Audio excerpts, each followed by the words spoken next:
ಇವತ್ತಿನ ಈ ಒಂದು ಪ್ರತಿಭಟನಾ ಮೆರವಣಿಗೆಗೆ ಬಂದಿರುವಂತ ನನ್ನೆಲ್ಲ ಕನ್ನಡ ಪರ ಸಂಘಟನೆಗಳ ಮುಖಂಡರೇ, ಡಾಕ್ಟರ್ ರಾಜ್ಕುಮಾರ್ ಅವರ ಅಭಿಮಾನಿಗಳೇ, ಎಲ್ಲರಿಗೂ ನಾನು ಕೃತಜ್ಞತೆಗಳನ್ನು ಸಲ್ಲಿಸ್ತಾ ಇಲ್ಲಿ ಒಂದು ಮಾತು ಹೇಳೋದಕ್ಕೆ ಇಷ್ಟಪಡ್ತೇನೆ.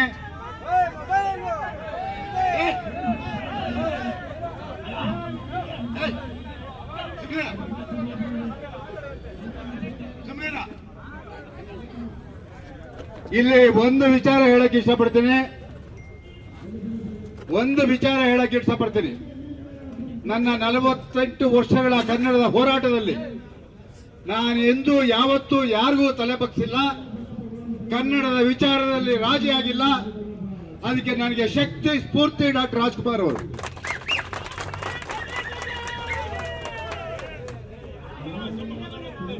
ಇವತ್ತು ಈ ಒಬ್ಬ ಚೇತನ್ ಅನ್ನೋ ವ್ಯಕ್ತಿ ನನ್ನ ಮೇಲೆ ಪೊಲೀಸ್ ಇಲಾಖೆಗೆ ಮೊಕದ್ದಮೆಯನ್ನ ಹೂಡಿದ್ದಾನೆ. ಇಂಥ 100 ಮೊಕದ್ದಮೆಯನ್ನ ಹೂಡಿದ್ರು ಸಾರಾ ಗೋವಿಂದ ಹೆದರೋದು ಇಲ್ಲ. ಯಾಕೆ ಅಂತ ಹೇಳಿದ್ರೆ ರಾಜ್ಕುಮಾರ್ ಆದರ್ಶಗಳು ನನ್ನ ಜೀವನದಲ್ಲಿ ಹರಿದಾಡ್ತಾ ಇದೆ.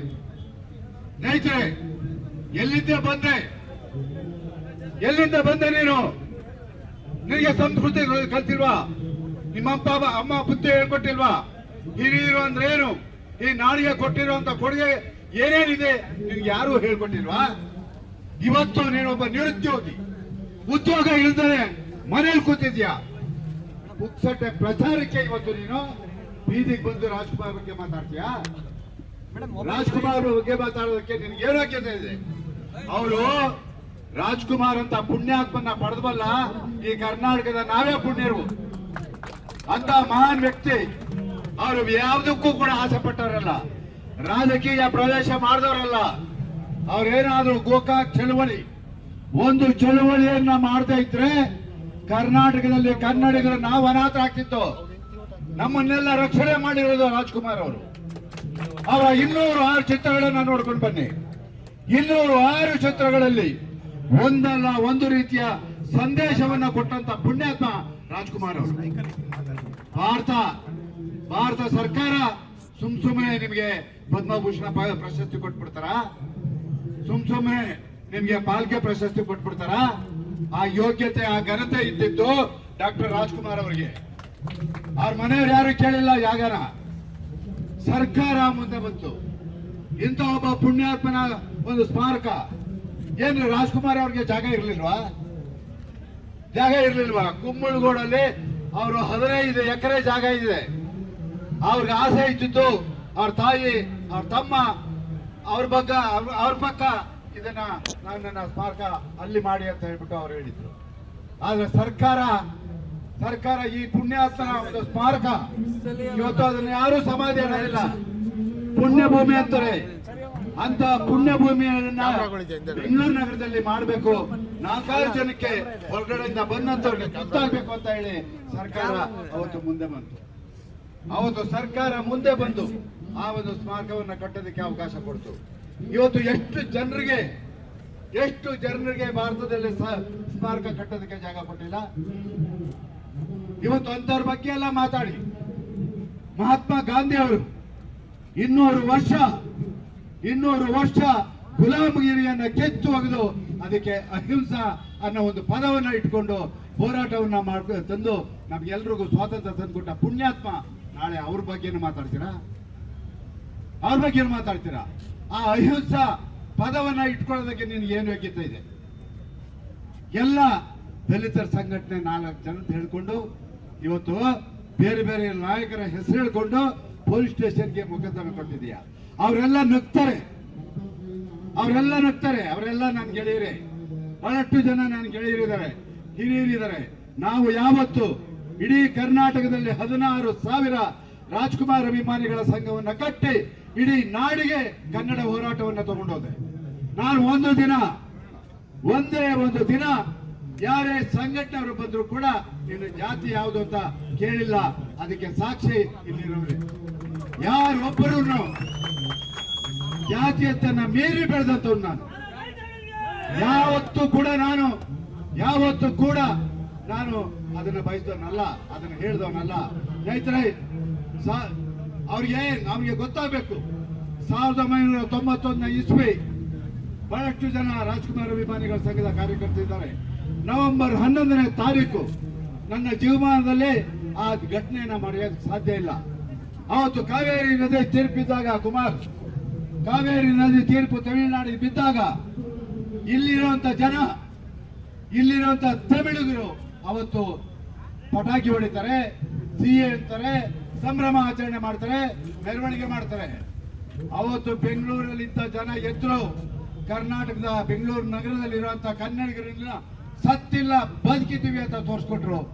26 ಜನ ರಾಜ್ಕುಮಾರ್ ಅಭಿಮಾನಿ ಸಂಘದ ಕಾರ್ಯಕರ್ತರು ಗುಂಡಿಗೆ ಬಲಿಯಾದರು. ಇದನ್ನ ಯಾರು ಕೇಳ್ತಾರೆ? ಅವತ್ತೇನೋ ಗಲಭೆ, ಲೂಟಿ ಏನೇನೋ ಆಯ್ತು. ಸುಮಾರು 100 ಜನ ತಮಿಳಿನ ಲಾಯರ್ಗಳು, ವಕೀಲರು ನನ್ನ ಮೇಲೆ, ಚಿದಾನಂದ ಮೂರ್ತಿ ಅವರ ಮೇಲೆ, ಪೊಲೀಸ್ ಇಲಾಖೆ ಮೇಲೆ ಮೊಕದ್ದಮೆಯನ್ನು ಹೂಡ್ತಾರೆ. 100 ಜನ ನನ್ನ ವಿಚಾರಣೆ ಪ್ರತ್ಯೇಕವಾದಂತಹ ನ್ಯಾಯಾಲಯವನ್ನ ಮಾಡ್ತಾರೆ. ಅವತ್ತು ಬಸವ ಭವನದಲ್ಲಿ ಅವತ್ತು ನಮ್ಮ ವಿಚಾರಣೆಗೆ ನಮಗೆ ಪ್ರತ್ಯೇಕ ನ್ಯಾಯಾಲಯ ಮಾಡ್ತಾರೆ.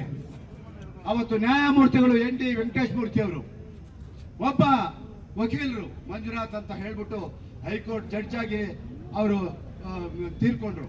ಆ ಪುಣ್ಯಾತ್ಮ ನನ್ನ ಹತ್ರ ಬರ್ತಾರೆ, ಬಂದು ನಿಮ್ಮ ಪರವಾಗಿ ನಾನು ವಾದ ಮಾಡ್ತೀನಿ, ₹1 ನೀವು ನನಗೆ ಕೊಡಬೇಡಿ, ₹1 ನನಗೆ ನೀವು ಯಾರು ಕೊಡಬೇಡಿ, ನನಗೆ ನಿಮ್ಮ ಹೇಳಿಕೆಗಳು ಮಾತ್ರ ಬೇಕು ಅಂತ ಹೇಳಿ ಅವತ್ತು ಮಾಡಿದ್ರು.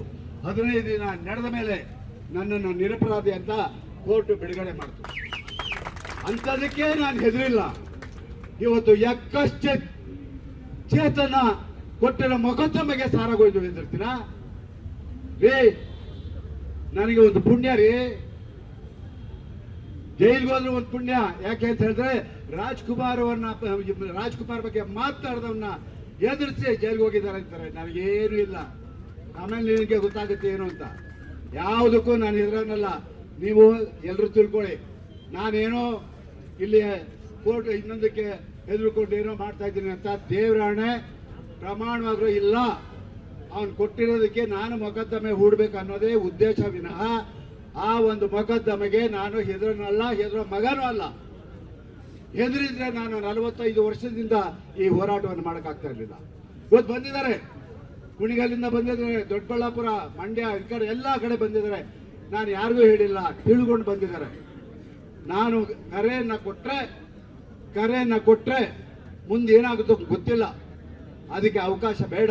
ಯಾಕಚ್ಚಿತ್ತು ಇವನೊಬ್ಬನಿಗೋಸ್ಕರ ನನ್ನ ಕನ್ನಡ ಪರ ಹೋರಾಟಗಾರನ ಬಳಸ್ಕೊಳ್ಳೋನು ನಾನಲ್ಲ. ಹಾಗಾಗಿ ಸ್ನೇಹಿತರೆ, ಇವತ್ತು ನಾನು ಒಂದು ಮಾತು ಹೇಳ್ತೀನಿ. ಆ ಒಂದು ಪುಣ್ಯಾತ್ಮನ ಬಗ್ಗೆ ಮಾತನಾಡುವಾಗ ಯೋಚನೆ ಮಾಡಬೇಕು. ಅಂಬೇಡ್ಕರ್ ಬಗ್ಗೆ ಮಾತಾಡುವಾಗ ಯೋಚನೆ ಮಾಡಬೇಕು. ಆ ಪುಣ್ಯಾತ್ಮ ಸಂವಿಧಾನ ಬರೆದೇ ಹೋಗಿದ್ರೆ ನಾವೆಲ್ಲ ಎಲ್ಲಿರ್ತಿದ್ದೋ?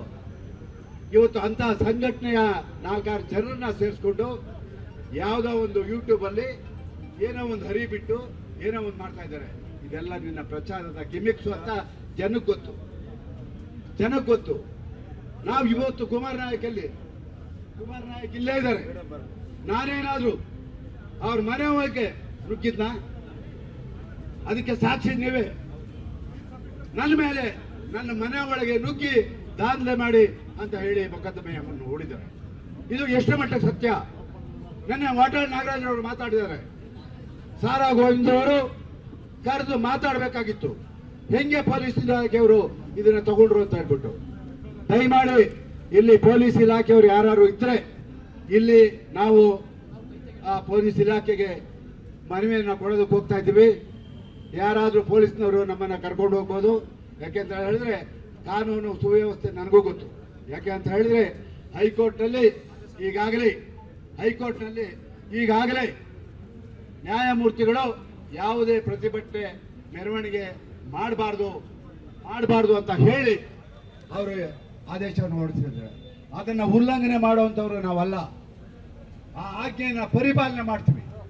ನಾವು ಸುಮಾರು ಒಂದು 15-20 ಜನ ಶೇಷಾದ್ರಿಪುರಂ ಇದಕ್ಕೆ ಹೋಗಿ ಪೊಲೀಸ್ ಠಾಣೆಗೆ ಹೋಗಿ ಮೊಕದ್ದಮೆಯನ್ನು ಸಲ್ಲಿಸ್ಬಿಟ್ಟು ಬರ್ತೀವಿ.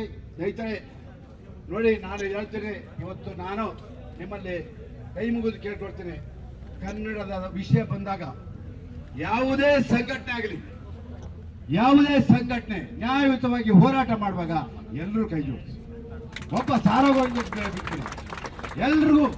ಯಾಕೆಂತ ಹೇಳಿದ್ರೆ ಇವತ್ತೇನಾದರೂ ಕರ್ನಾಟಕದಲ್ಲಿ ಕನ್ನಡ ಭಾಷೆ ಉಳಿದಿದ್ರೆ, ಬೆಂಗಳೂರು ನಗರದಲ್ಲಿ ಕನ್ನಡಿಗ ಕೈ ಎತ್ತಿ ಧ್ವನಿಯನ್ನು ಎತ್ತಾ ಇದ್ರೆ, ಕನ್ನಡಿಗ ಬದುಕ್ತಾ ಇದ್ರೆ ಅದಕ್ಕೆ ಕನ್ನಡ ಪರ ಹೋರಾಟಗಾರರೇ ಕಾರಣ, ಬೇರೆ ಯಾರು ಅಲ್ಲ. ನಮ್ಮನ್ನು ಆಳುವಂತ ಜನ ಭಾಷೆ ಕನ್ನಡಿಗರ ಬಗ್ಗೆ ಅಷ್ಟೊಂದು ವ್ಯಾಮೋಹವನ್ನು ತೋರಿಸ್ತಾ ಇಲ್ಲ.